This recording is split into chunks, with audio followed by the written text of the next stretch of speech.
E hoje, João, nessa quarta-feira, estamos recebendo o Sargento Alexandre Silva, da 13ª Companhia Independente de Bombeiros Militar aqui do município de Lucas do Rio Verde. Sargento, seja muito bem-vindo, obrigado pela sua presença aqui na nossa bancada do 102 em Pauta na Agro FM. Bom dia a todos, né? Bom dia à sociedade luverdense que nos ouve. É um prazer a gente estar aqui representando a instituição e poder passar algumas informações importantes para a sociedade luverdense. Muito bem, e recentemente a 13ª Companhia tem realizado palestras, né, com foco em ferimentos diversos dentro de programa do CITAP 2025 nas empresas de Lucas do Rio Verde. Qual foi o objetivo então e principal dessa iniciativa da instituição? Positivo.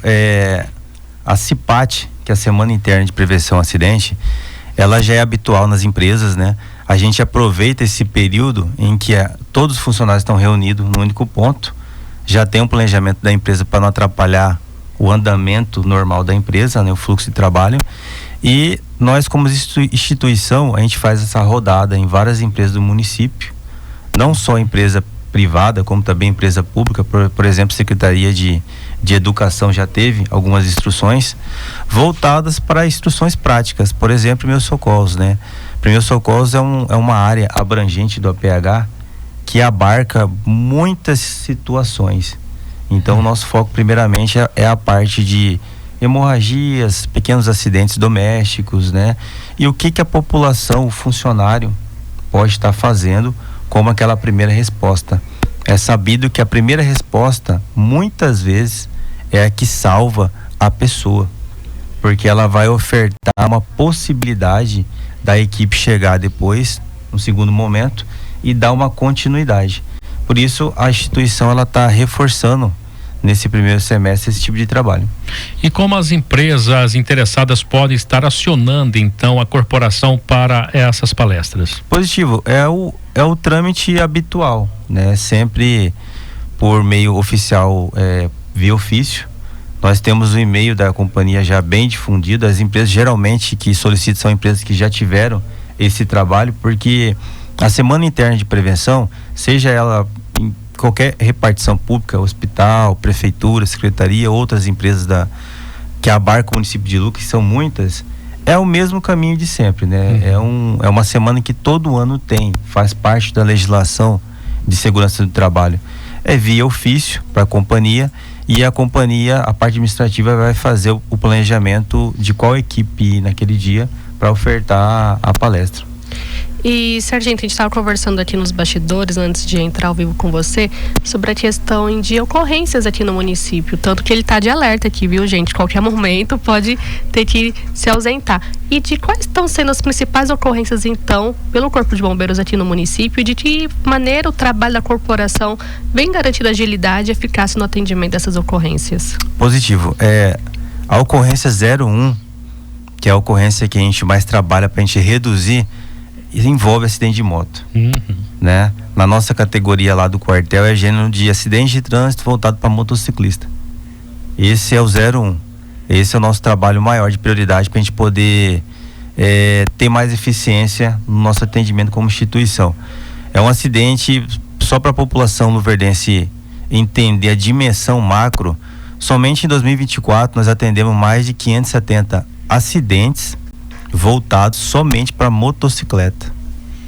E com certeza acaba sendo um trabalho muito, muito preciso, né? Porque acaba também dando digamos assim, afogando ainda mais, dando muito mais pessoas sendo atendidas, precisando ser atendidas nas unidades de saúde. A pessoa que também acaba sofrendo acidente tem muitas sequelas por justamente se tratar de acidente de motos, né? Então é muito importante ter essa conscientização, orientação, né? Com certeza. É um processo, né? Atinge todas as etapas, né? Quando você tem um volume de acidente numa cidade relativamente pequena, eu sou da capital Cuiabá, nascido e criado lá por 22 anos.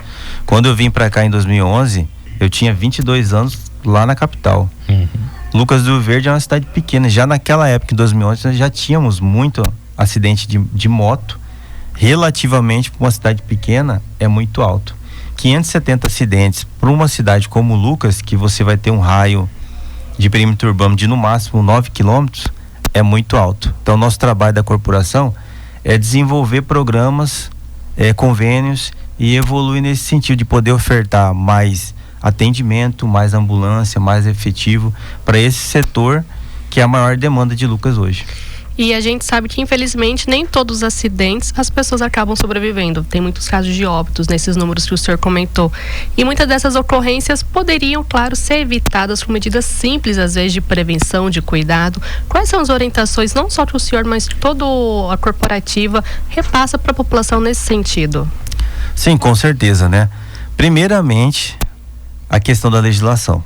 Acho que esse não é só o fomento do Corpo de Bombeiro de Lucas, da Polícia Militar, da Guarda Civil Municipal, principalmente, que é a Guarda de Trânsito, né? A pessoa tem que estar habilitada.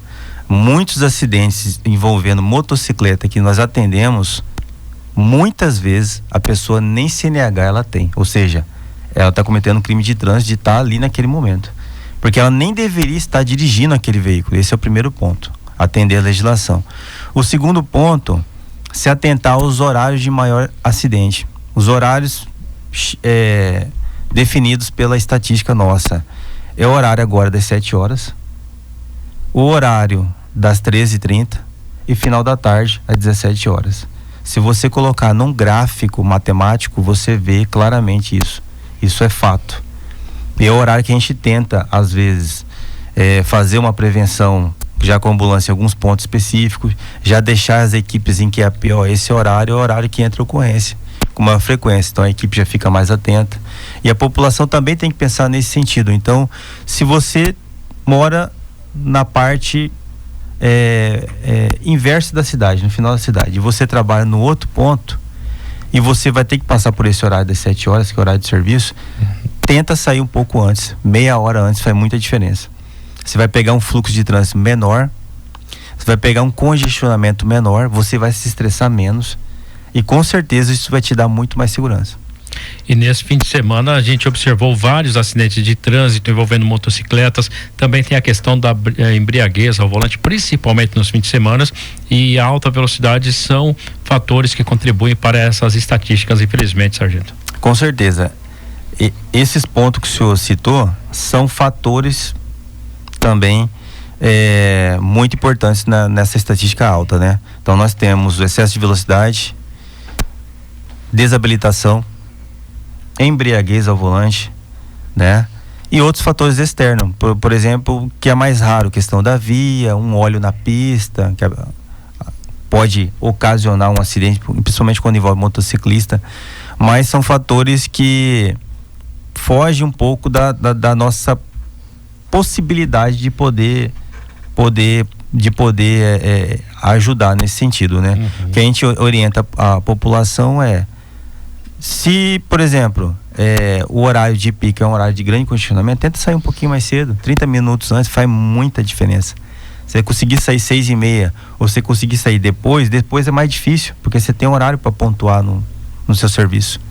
Mas é muito evidente que o fluxo nesses horários é grande e isso acaba aumentando a estatística. Outra situação também são os períodos. Nesse período do ano de chuva, infelizmente, quando a pessoa vê a chuva, o ideal é buscar um abrigo. Esse é o ideal. Então, se você acordou de manhã, né? Como conselho meu pra vida, né? Conselho de amigo, né? Se você acordou de manhã, viu que o tempo tá fechado pra trovoada, pra chuva, cara, você tem que sair mais cedo. Porque se você pegar essa chuva durante o deslocamento, provavelmente você vai aumentar a sua taxa de risco de sofrer um acidente. E às vezes não é nem por você, porque você dirige tranquilo, é o outro. Porque hoje no trânsito a gente tem que dirigir por nós e pelo próximo, não é mesmo? Com certeza, né? A gente tem uma regra na condução, porque além de a gente ser bombeiro socorrista, a gente também é condutor socorrista. A gente conduz a ambulância, né? A gente não dirige para nós, a gente dirige para os outros no trânsito, né? É ver ser visto. Por isso que a gente desloca sempre com a ambulância vermelha, giroflex ligado, sirene ligada, para a gente tentar, né, passar aquela mensagem no trânsito que essa ambulância tem prioridade, está passando. E ainda assim, com todo esse dispositivo eletrônico funcionando, ainda já aconteceu casos de civis, né, de pessoas da via, colidir com a ambulância e às vezes até parar o atendimento, porque daí aquele momento ali, aquela pessoa virou a vítima. Né? Ou não dá nem passagem às vezes para ambulância, né? Esse é um problema que eu acho importante destacar aqui.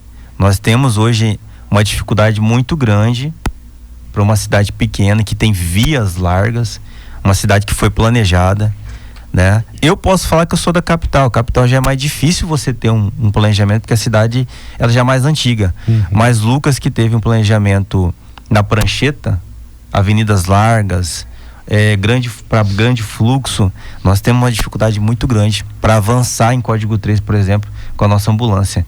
A população ainda não entendeu a cultura de que quando você tem uma ambulância no retrovisor, imediatamente você tem que pegar a outra pista da direita e dar passagem, porque aquela vida que está em risco pode ser um familiar seu, pode ser um familiar de qualquer um de nós, a gente não sabe. Sargento, falando ainda sobre essa questão de atendimento, Carla, a gente observou que nos últimos dias tem acontecido algumas situações. A pessoa manda um chamado para a corporação, Corpo de Bombeiros, e quando ela vai passar as informações, muitas vezes está passando informação incorreta ou desencontradas e acaba aí tumultuando também o trabalho do Corpo de Bombeiros. Um exemplo, alguns dias atrás, num determinado bairro da cidade, a pessoa ligou para o Corpo de Bombeiros, dando sinal de que havia uma casa pegando fogo. Quando chegou lá, era a churrasqueira. Uma outra situação que eu presenciei essa semana, os militares, na segunda-feira, saíram em direção ao bairro Jardim Imperial, onde a informação é que uma pessoa teria caído de uma torre e chegando lá era uma ave de grande porte que estava com a asa quebrada, estava realmente próximo a uma torre de telefonia. A corporação se deslocou em Código 3, que é o código de urgência, com toda uma equipe chegando lá. Era uma outra situação que poderia ser resolvida de outra maneira. Isso como atrapalha, como que os militares do Corpo de Bombeiros trabalham com essa situação, sargento? Positivo. Infelizmente, esse tipo de situação acontecia mais, houve uma redução. Isso também é motivo de elogio. Mas, primeiramente, a população, quando a pessoa liga 193 para a corporação, quem vai atender é um bombeiro militar. Sempre é um bombeiro militar que está no telefone 193, que a gente chama de COB, Central de Operações. É uma sala como essa, pequena, tem o telefone, tem uma tela onde você pode acessar o mapa da cidade, atualizado, e você consegue fazer algumas buscas. Então, toda pergunta que o bombeiro militar fizer, o recomendado é que a população de imediato responda. Perguntou, responde. Pergunta, responde. Por quê? Porque são perguntas chaves aonde o bombeiro já está fazendo o atendimento. O atendimento não começa quando o bombeiro chega no local da ocorrência, e isso é um mito que a população ainda tem que entender. O atendimento começa quando você precisa da ajuda do bombeiro, você liga 193 e o bombeiro atende. E ele já está fazendo a leitura dessa ocorrência e ele já pode estar te orientando com algumas dicas de ouro via telefone, via distância. Por exemplo, quando envolve um engasgamento, por exemplo, de um bebê em casa, a mãe liga, um parente liga desesperado. Naquele momento, o militar já vai passar algumas técnicas, algumas manobras que o solicitante pode estar fazendo já de imediato, já em casa, a própria pessoa. Então, primeiro ponto, manter a calma.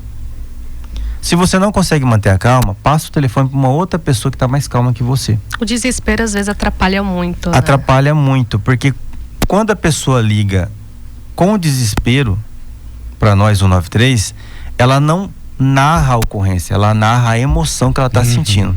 E isso é um problema. Porque nesse momento eu preciso que a pessoa narre, não só eu, né? O fato. Ela precisa passar o fato. Por quê? Vou falar por experiência do dia a dia, né? Que a gente trabalha lá. A pessoa liga e você começa a perguntar: pois não, senhor, o endereço da ocorrência. E a pessoa está falando sobre o acidente. Tudo bem, senhor, eu entendi que teve um acidente de trânsito, a vítima está ao solo, não está falando com o senhor. Já entendi que tem um ferimento na perna, tudo bem. O endereço do senhor, por favor? E ela não passa. E ela tá falando. Esse tempo que ela tá provocando esse delay é o tempo que eu já podia ter deslocado a ambulância, mas como ela não passou o endereço, ainda está na linha passando a emoção. Não tem como para saber onde vai, como que vai fazer. Não tem como. A primeira pergunta que o telefonista, o bombeiro vai solicitar é o endereço. Porque quando a pessoa liga, ela já fala, aconteceu um acidente, assim. Já peguei aquela triagem. Então eu preciso do endereço. E a gente vê que há uma resistência muito grande. A pessoa fala, por que você está fazendo tanta pergunta? Vem logo assim.